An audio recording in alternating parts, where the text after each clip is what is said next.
சர்வதேச அபிவிருத்திக்கான அமெரிக்காவின் யுஎஸ்ஐட் அமைப்பால் இலங்கையில் முன்னெடுக்கப்படும் பல திட்டங்கள் கைவிடப்பட்டிருக்கின்றது. அமெரிக்காவால் வழங்கப்படுகின்ற நிதி தொடர்பான வெளிநாட்டு திட்டத்தை 90 நாட்களுக்குள் இடைநிறுத்தி வைக்கும் வகையிலான ஆவணத்தில் கடந்த ஜனவரி 20 அமெரிக்க அதிபர் டொனால்ட் ட்ரம்ப் கையெழுத்திட்டுள்ளார். சர்வதேச அபிவிருத்திக்கான அமெரிக்காவின் யுஎஸ்ஐட்டால் நடத்தி செல்லப்படுகின்ற அதிகாரப்பூர்வ இணையதளம் உள்ளிட்ட தளங்கள் செயலிழந்திருக்கின்றது. முதலாவது மற்றும் இரண்டாவது உலகப் போரால் பேரழிவை சந்தித்த ஐரோப்பா உள்ளிட்ட நாடுகளின் மேம்பாட்டுக்காக அமெரிக்கா உதவிகளை வழங்கியது. இருப்பினும் சர்வதேச நாடுகளின் சமூக மற்றும் பொருளாதார அபிவிருத்திக்காகவும் வெளிநாடுகளுக்கான உதவிகளை வழங்குவதற்காகவும் தனி நிறுவனம் ஒன்றை நிறுவும் நோக்கில் அப்போதைய அதிபர் ஜான் எஃப் கெனடியினால் 1961 நவம்பர் 16 யுஎஸ்ஐட் நிறுவனம் ஸ்தாபிக்கப்பட்டது. கடந்த 1961 முதல் சுகாதாரம், கல்வி மற்றும் தொழில்நுட்ப பயிற்சி, விவசாயம், வாழ்வாதார அபிவிருத்தி, சுற்றாடல், இயற்கை வளங்களின் முகாமைத்துவம், உள்ளூராட்சி மன்றங்கள், மனிதாபிமான உதவி திட்டங்கள், போருக்கு பின்னரான காலத்தின் நிலைமாற்று நியாயத்துக்கான துறைகள் உள்ளிட்ட விடயங்களில் அமெரிக்கா உதவி வழங்கும் திட்டங்களை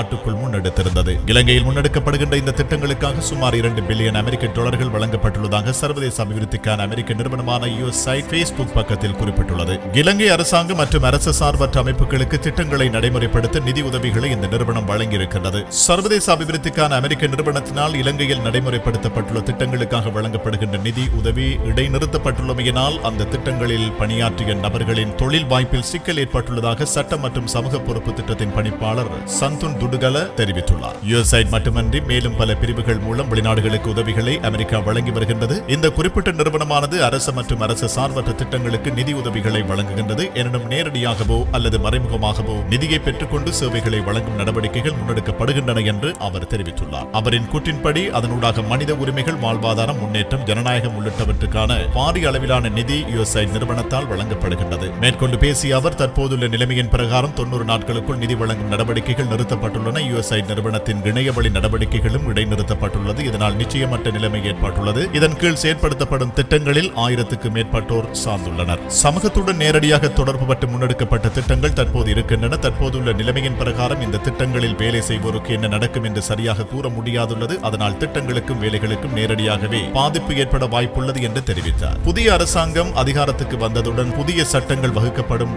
நடவடிக்கைகளால் அரசு சார்பற்ற நிறுவனங்கள் மற்றும் அதனுடன் தொடர்புடைய நடவடிக்கைகளுக்கு தற்போது இயலுமை கிடையாது எனவும் அவர் கூறுகின்றார். அமெரிக்காவினால் வெளிநாடுகளுக்கு வழங்கப்படுகின்ற நிதி உதவிகள் இடைநிறுத்தப்பட்டுள்ளதுடன் இலங்கையில் கிராம மட்டத்தில் வாழுகின்ற மக்களுக்கு ஏற்படுகின்ற பாதிப்பு அதிகம் என வடமேல் பல்கலைக்கழக பொருளியல் விஞ்ஞான பேராசிரியர் அமிந்த மேட்சில பிரேரா தெரிவித்துள்ளார். இம்முறை டொனால்ட் ட்ரம்ப் அதிபராக பதவியேற்றதும் சமூக மற்றும் பொருளாதார மாற்றங்கள் குறித்து அவரது கவனமும் செலுத்தப்பட்டுள்ளன. குறிப்பாக குடியரசுக் கட்சி வேட்பாளர் அதிபராக வரும்போது முதலில் தமது நாட்டை பற்றி சிந்திப்பார் என கூறப்படுகின்றது. அதனால் கனடா, சீனா, மெக்சிகோ போன்ற நாடுகளுக்கு தீர்வை வரி முறை அமுல்படுத்தப்படுகிறது. அதேபோல் அமெரிக்காவின் புதிய அதிபரும் மறுபுறத்தில் தமது நாடு ஏனையோருக்கு செய்யும் உதவிகளை நிறுத்துமாறும் கூறுகின்றார். தமது நாடு தொடர்பில் சிந்திக்கும் போது இது தமது நாட்டிலிருந்து வெளியேறும் டாலர் அளவை குறைப்பதற்கான முயற்சியாகும். இறுதியாக இலங்கை போன்ற நாடுகளில் காணப்படுகின்ற பொருளாதார நிலைமையுடன் ஒப்பிடுகையில் இந்த முடிவு எவ்வாறு பாதிக்கின்றது என பார்ப்போமே. ஆனால் வெளிநாடுகளில் இருந்து பாரிய உதவிகளை எதிர்பார்த்திருந்தோம். யுஎஸ்ஐட் போன்ற நிறுவனங்களினூடாக அமெரிக்கா இலங்கைக்கு பாரிய அளவிலான பல்வேறு திட்டங்களுக்கு நிதி உதவிகளை வழங்கியிருந்தது. அதனூடாக போருக்கு பின்னரான காலத்தில் முன்னெடுக்கப்படுகின்ற அபிவிருத்தி நடவடிக்கைகள், கிராம மக்களின் வாழ்வாதார முன்னேற்றம் போன்ற பல்வேறு திட்டங்கள் முன்னெடுக்கப்பட்டன. அதேபோன்று யுஎஸ்ஐட் உள்ளிட்ட பல்வேறு நிறுவனங்களின் ஊடாக அரசு அதிகாரிகளுக்கான பயிற்சிகள் மற்றும் அரசு பிரிவுகளுடன் தொடர்புடைய திட்டங்களுக்கு அமெரிக்கா உதவிகளை வழங்கியது. புதிய அதிபரின் தீர்மானத்தின் பின்னர் இலங்கை போன்ற நாடுகளுக்கு பாரிய பாதிப்புகள் ஏற்படும் சாத்தியம் உள்ளது. இலங்கைக்கு மாத்திரமின்றி அமெரிக்காவிடம் இருந்து உதவிகளை பெறும் பல நாடுகளுக்கு இந்த நிலைமை ஏற்படும். அரசு சார்பற்ற அமைப்புகள் குறித்து எம்மில் பலருக்கும் எதிர்மறையான எண்ணங்கள் காணப்படுகின்றன. எனினும் போருக்கு பின்னரான காலத்தில் வறுமையை ஒழிப்பதற்காகவும் வாழ்வாதாரத்தை மேம்படுத்துவதற்காகவும் பாரிய உதவிகளை